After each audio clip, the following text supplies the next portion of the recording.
Բարի օր հարգելի հետևորդներ, եթերում է ABC լուրերի ժամը 15-ի թողարկումն է, ես Սվետլանա Պետրոսյանն եմ, նախ կարևորը համառոտ։ Հայաստանի իշխանությունը կրկին խոսում է պատերազմի հավանականության մասին, սպառնալիք թե իրական վտանգ։ Շանտաժը այստեղ որն է, նայեք, ասում են, մենք առաջարկում ենք խաղաղություն։ Օգոստոսի 8-ի հռչակագիրը տարվա գլխավոր ձեռքբերում, ինչ հայտարարություններ է արել Միրզոյանը ազգային ժողովի արտաքին հարաբերությունների հանձնաժողովի նիստում։ Հայատյացությունը սկսվում է մանկապարտեզից, Երևանն ու Բաքուն նույն կերպ են պատկերացնում խաղաղությունը եւ ինչպես է ատելությունը ազդում հասարակության վրա։ Վեճեր, մեղադրանքներ, հակասություններ, ինչպես է ընթանում ՔՊ քարոզարշավը։ Փախածներով չփորձեք ասեք, որ ես Ղարաբաղ եմ տվել։ Ալլահու ակբար։ Մերձավոր արևելքում լարվածությունը չի թուլանում, Իրանը ծաղրում է Թրամփին եւ սպառնում էներգետիկ հարվածներով։ Հայաստանի իշխանությունը կրկին խոսում է պատերազմի հավանականության մասին, այն կապելով առաջիկա ընտրության հետ։ Արտաքին գործերի նախարար Արարատ Միրզոյանը եւս չի բացառել, որ եթե իշխանությունը փոխվի, տարածաշրջանում կարող է նոր լարվածություն առաջանալ։ Իսկ միթե Փաշինյանի այդպիսի խոսույթը շանտաժ չէ։ Լսենք։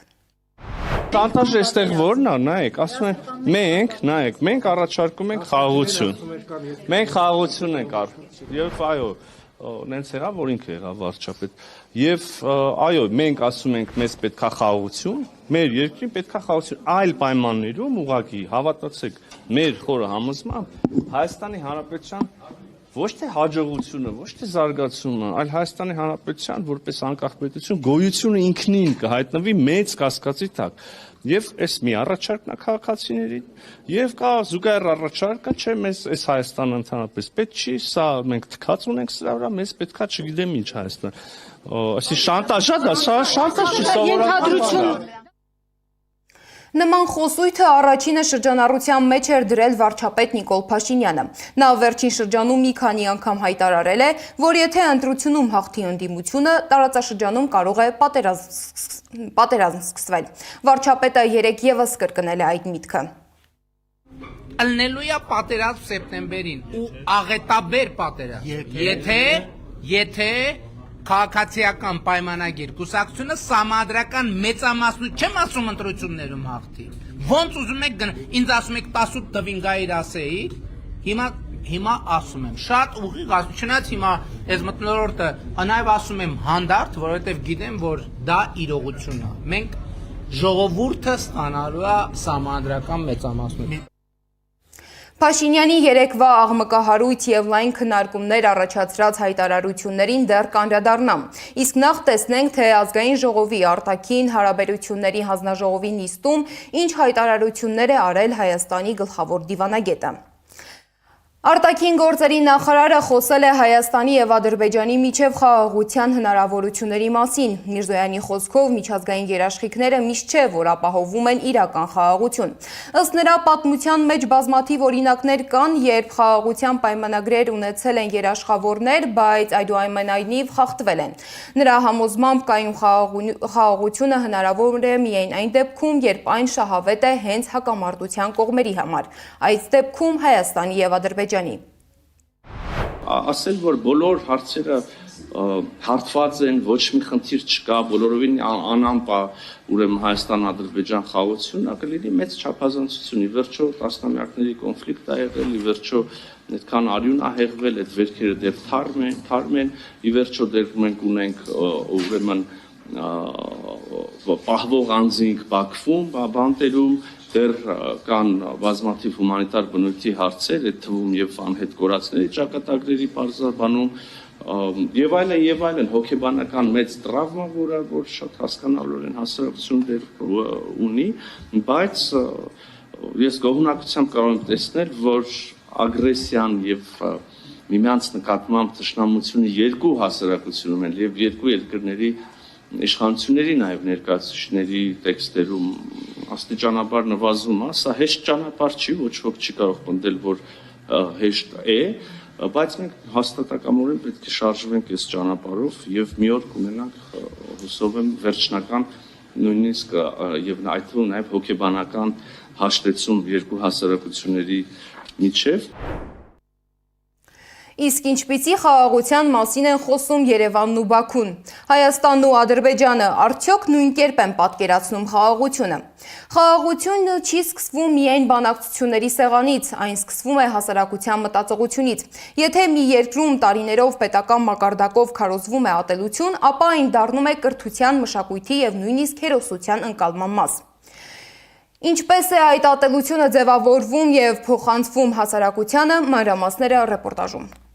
2004-ի փետրվարի 19-ի գիշերը Ռամիլ Սաֆարովը կացնահարեց քնած հայ սպա Գուրգեն Մարգարյանին, որի հետ մասնակցում էր ՆԱՏՕ-ի գործընկերություն հանուն խաղաղության ուսումնական ծրագրին։ Դատապարտվեց ՑՄԱ, բայց 2012-ին արտահանձնվեց Ադրբեջան, որտեղ Իլհամ Ալիևը նրան անմիջապես ներում շնորհեց, հերոսացրեց ու պարգևատրեց քնած մարդուն սպանելու համար։ Հայերի գլուխները կտրելու եւ դրա միջոցով մարտիրոսվելու եւ սուրբ նահատակ դառնալու գաղափարը սարսռազդու գաղափարը, որը առհասարակ անընկալելի է թե 21-րդ դարում ինչպես կարելի է ուսուցանել, ցավալիորեն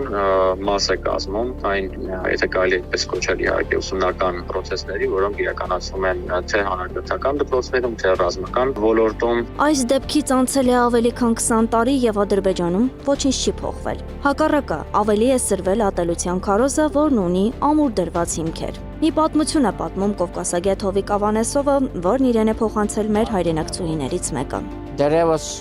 խորհրդային տարիներին, երբ որ անգամ Արցախյան շարժման ակտիվ փուլը սկսված չէր 88 թվականի, իր հարևանուհին, ով ադրբեջանցի էր, այսպես կոչված, գալիս է տեսնում օրոցային է երգում, որ երեխային քնացնի ու որ տեղ ասում է, որ քնիր, բալես, մեծանաս, ազգին պիտանի լինես ու այդ ադրբեջանուհին ասում եմ այդպես եք դուք ձեր երեխաներին օրոցային երգում, ասաց, բայց մենք այդպես չենք հարցում, մեր օրոցայինը մենք ասում ենք քնիր, որ մեծանաս, հարևանիդ կացնող սպանես։ Իսկ ինչպես են դաստիարակում իրենց երեխաներին օրոցայինից հետո։ Ադրբեջանցիները նույնիսկ բակային խաղերում ունեն հստակ եւ մշակված մեթոդաբանություն։ Երկրի ռազմաքաղաքական ղեկավարության ընկալումները որպես դաս են մատուցվում հասարակությանը, մանկապարտեզից մինչև բարձրագույն ուսումնական հաստատություն։ Դրա վառ ապացույցը ճակերտյալ հաղթանակի պուրակն է, երբ որ այդ պուրակում մեր զինվորների կերպարով այդ մանիկենների վրա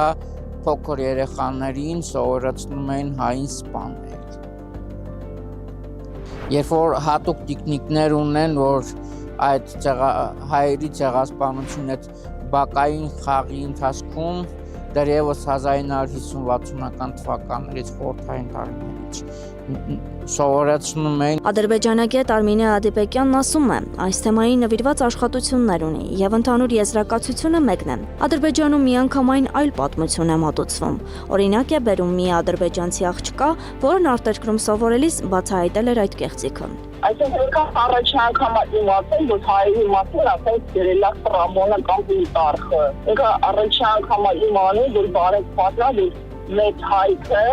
իրականում գոյություն է ունեցել։ Ինքը շատ զարմացել է, որ գոյություն չունի ոչ մեկ Ադրբեջան, միացյալ Ադրբեջան եւ բան։ Ադրբեջանագետ Արամ Փոլադյանը շեշտում է, նման հայատյաց քաղաքականության եւ պետական մակարդակով իրականացվող գիտական տերորի համար առաջին հերթին պիտի ադրբեջանցիները հակազդեն, որովհետեւ իրենց համար է դա ծայրահեղ վտանգավոր։ Ադրբեջանի ժողովրդի համար առնվազն բարենպաստ չէ եւ իրենք են որոշելու շարունակելու են իրենց երեխաներին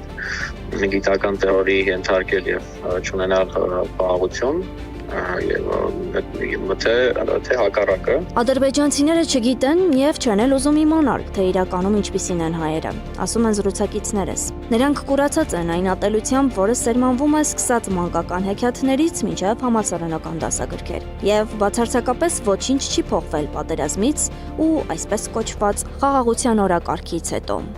Անահիտ Սարգսյան, Մհեր Դավթյան, Աշոտ Բարբարյան, ABC Media։ Հայաստանի արտաքին քաղաքական օրակարգում կա ևս մեկ կարևոր հարց։ Երևանը դիմել է Եվրոպական միությանը խաղաղության հիմնադրամից աջակցության 3-րդ ծրագրի համար։ Հիշեցնեմ, որ նախորդ փուլում Եվրամիությունը Հայաստանին տրամադրել էր 20 միլիոն եվրո աջակցություն։ Մենք արդեն 3-րդի համար ենք դիմել, խոսքը 20 միլիոնի մասին էր, 20 միլիոն եվրոյի աջակցության մասին էր երկրորդի դեպքում։ Վիզաների ազատականացման երկխոսության ուղղությամբ առաջընթաց է գրանցվել։ Հայաստանը բավականին արագ պետք է նկատել Եվրոպական միությունից ստացավ վիզաների ազատականացման գործողությունների պլանը, շարունակում է իրականացվել, արդեն ամփոփվել, ավարտին հասցվել Հայաստանի համար դիմակայություն եւ աճ ծրագիրը ընդհանրապես երկրորդ փուլը այս տարի մայիսին մենք կհյուրընկալենք Եվրոպական քաղաքական համայնքի գագաթաժողովը, նաեւ Հայաստան Եվրոպական միություն առաջին գագաթաժողովը տեղի կունենա Եվ խոսում ենք Հայաստանի եւ Եվրոպական միության մասին հարաբերություններից, երևի առաջինը, որ պետքա նկատենք, թեև ժամանակագրորեն ես վերջին այս մասին խոսեցի, ձեր կողմից, խորհրդարանի կողմից ընդունված օրենքն է, որով որ հայտարարվում է Հայաստանի Հանրապետության պաշտոնական քաղաքականության մասին, մեկնարկել Հայաստանի Հանրապետության Եվրոպական միության անդամակցության գործընթացը։ Արտաքին քաղաքական թեմաներից բացի Հայաստանի դիվանագիտական օրակարգում կա ևս մեկ կարևոր ուղղություն՝ հարաբերությունները Իրանի հետ։ Արարատ Միրզոյանը հայտարարել է, որ Հայաստանը հումանիտար օգնություն է ուղարկել Իրան հիմնականում դեղորայքի տեսքով։ Նրա խոսքով այդ մասին ավելի վաղ հրապարակայնորեն չեն խոսել, քանի որ անհրաժեշտություն չեն տեսել։ Իսկ այժմ անդրադառնամ վարչապետ Նիկոլ Փաշինյանի երեկվա մեկ այլ հայտարարության, որը մեծ արձագանք է առաջացրել հանրության շրջանում։ Փաշինյանի մասնակցությամբ աղմկահարույց միջադեպը տեղի է ունեցել մետրոյում, որտեղ նա արցախցի մի կնոջ հետ վիճել է, երբ կինը թույլ չի տվել երեխային նվիրել առանց Արցախի Հայաստանի քարտեզ կրծքանշանը։ Ես ձեզ հետ կխոսամ տենց, ես տենց կխոսամ ձեզ հետ տենց, ու ես քարտեզի մասին տենց կամահարանքով չխոսակ, որևէ մեկը,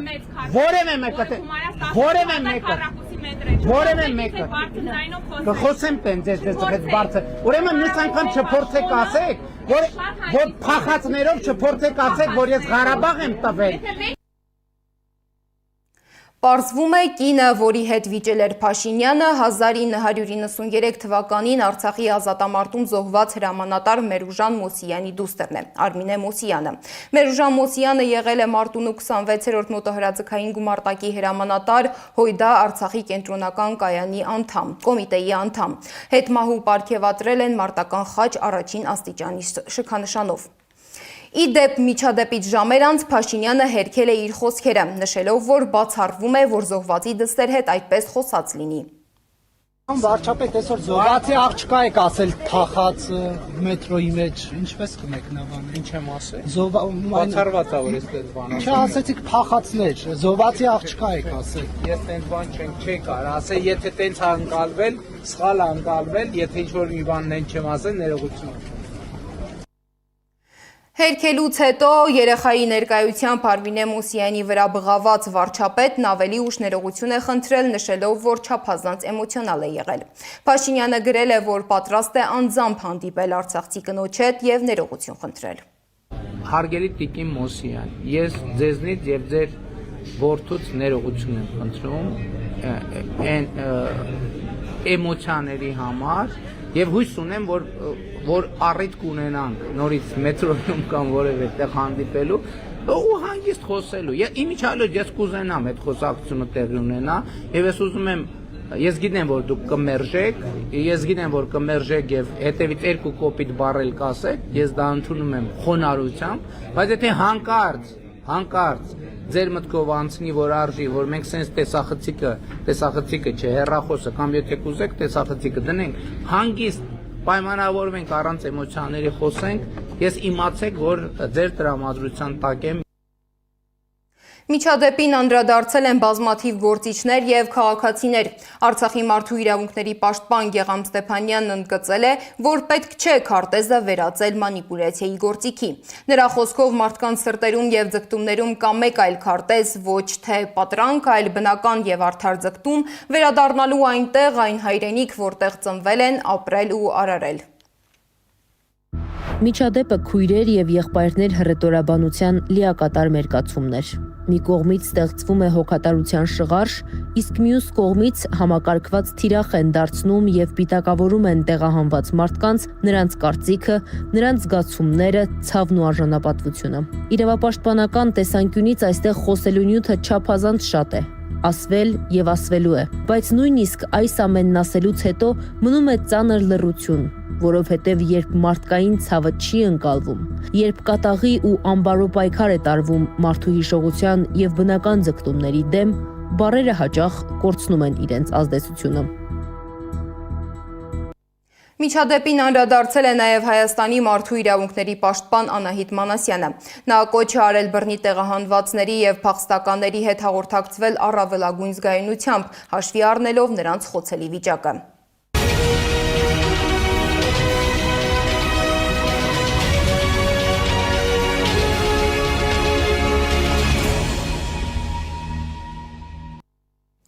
ԱՄՆ-Իսրայել-Իրան հակամարտությունը ընթանում է նույն ինտենսիվությամբ։ Իրանական բանակի Խաթամ ալ-Անբիա կենտրոնական շտաբի խոսնակը արձագանքել է Դոնալդ Թրամփի հայտարարությանը կապված Հորմուզի նեղուցի վերաբացման վերջնաժամկետի հետ։ Խոսնակը ծաղրել է ԱՄՆ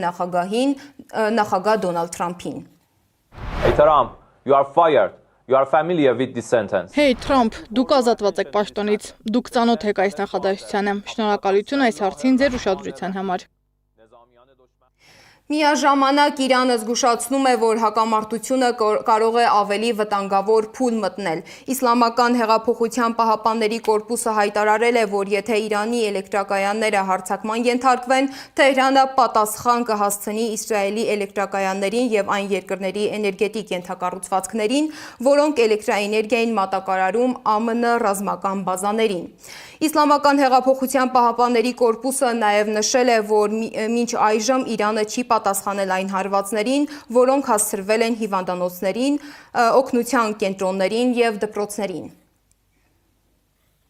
Միացյալ Նահանգների նախագահ Դոնալդ Թրամփը սպառնացել է ոչնչացնել Իրանի էլեկտրակայանները, սկսելով ամենամեծից, եթե Իսլամական Հանրապետությունը չբացի Հորմուզի նեղուցը։ Եթե Իրանն ամբողջությամբ եւ առանց սպառնալիքի չբացի Հորմուզի նեղուցը, ապա այս պահից սկսած 48 ժամվա ընթացքում Միացյալ Նահանգները կհարվածի եւ կոչնչացնի նրանց էլեկտրակայանները, սկսելով ամենամեծից, գրել է Թրամփը Truth Social սոցցանցում։ Իրանը պատասխանել է Թրամփի վերջնագրին։ Պատասխան հայտարարության մեջ Իսլամական հեղափոխության պահապանների կորպուսը նշել է, որ եթե Միացյալ Նահանգների սպառնալիքները կյանքի կոչվեն, Իրանն ամբողջությամբ կփակի Հորմուզի նեղուցը եւ չի վերաբացի միջև վնասված էլեկտրակայանների վերականգնումը, բոլոր իսրայելական էլեկտրակայանները կենթարկվեն լայնածավալ հարվածների, տարածաշրջանի այն երկրների էլեկտրակայանները, որտեղ տեղակայված են Միացյալ Նահանգների բազաներ, կդառնան օրինական թիրախներ։ Ալլահու ակբար։ Իրանը բալիստիկ հրթիռներով հզոր հարվածներ է հասցրել Իսրայելի հարավային շրջաններին։ Հիմնական թիրախում են հայտնվել Արադ եւ Դիմոնա քաղաքները։ Հաղորդվում է զոհի եւ մոտ 175 վիրավորի մասին։ Իսրայելի վարչապետ Բենյամին Նեթանյահուն այցելել է իրանական հարվածներից տուժած Արադ քաղաք, անձամբ տեսել ավերածությունները։ Իսրայելը կշարունակի հարվածել իր թշնամիներին բոլոր ճակատներում։ X-ի իր էջում գրել է Նեթանյահուն, նշելով, որ շատ ծանր երեկո են ունեցել։ Իրանի վերջին շահի որդին Ռեզա Փահլավին կոչ է արել Թրամփին ու Նեթանյահուին չհարվածել Իրանի քաղաքացիական ենթակառուցվածքներին։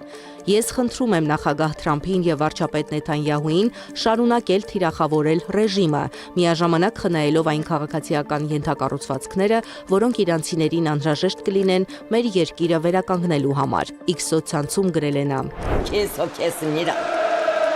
Կիմ Չեն Ընը վերընտրվել է Հյուսիսային Կորեայի ամենաբարձր պետական գործերի ղեկավարի պաշտոնում։ Փետրվարի վերջին էլ նա ընտրվել էր աշխատանքային կուսակցության գլխավոր քարտուղարի պաշտոնում։ Ստամբուլի կենտրոնական Ֆաթիհ թաղամասում 2 բնակելի շենք է փլուզվել։ Շենքերից մեկում տեղի ունեցած պայթյունը դոմինոյի էֆեկտ է առաջացրել, ինչը հանգեցրել է հարևան շենքի փլուզմանը։ Ըստ նախնական վարկածի, պայթյունի պատճառը գազի արտահոսքն է եղել։ Կուբան ամբողջովին հոսանքազրկվել է, թեև էլեկտրաէներգիան աստիճանաբար վերականգնվում է, առաջնահերթությունը տրվում է կարևոր օբյեկտներին, այդ թվում հիվանդանոցներին եւ ջրամատակարարման համակարգերին։ Սա Կուբայի համար մեկ շաբաթվա ընթացքում երկրորդ անջատումն է, իսկ մեկ ամսվա ընթացքում երրորդը։ Երկիրը ծանր էներգետիկ ճգնաժամի մեջ է Միացյալ Նահանգների կողմից նավթի մատակարարումների շրջափակման պատճառով։ Եվ վերջում Նյու Յորքի LaGuardia օդանավակայանում ինքնաթիռը բախվել է հրշեջ մեքենայի։ Միջադեպի հետևանքով վիրավորվել է 4 հրշեջ։ Մոնրեալից Նյու Յորք թռած ինքնաթիռում գտնվել է 100 ուղևոր։ Այժմ օդանավակայանը փակ է։ Զարա Սարգսյան, Աշոտ Բարբարյան, ABC Media։ Այս ժամի համար նախատեսել էինք այսքանը, շարունակեք հետևել մեզ YouTube-ում, Facebook-ում, Telegram-ում, WhatsApp-ում, Instagram-ում ու TikTok-ում կամ այցելեք մեր պաշտոնական կայք www.abcmedia.am։ Շնորհակալություն, որ մեզ հետ էիք, ABC լուրերի գլխավոր թողարկումը եթերում կլինի ժամը 18-ին։ Տաղավարում կաշխատի իմ գործընկեր Աննա Սարգսյանը։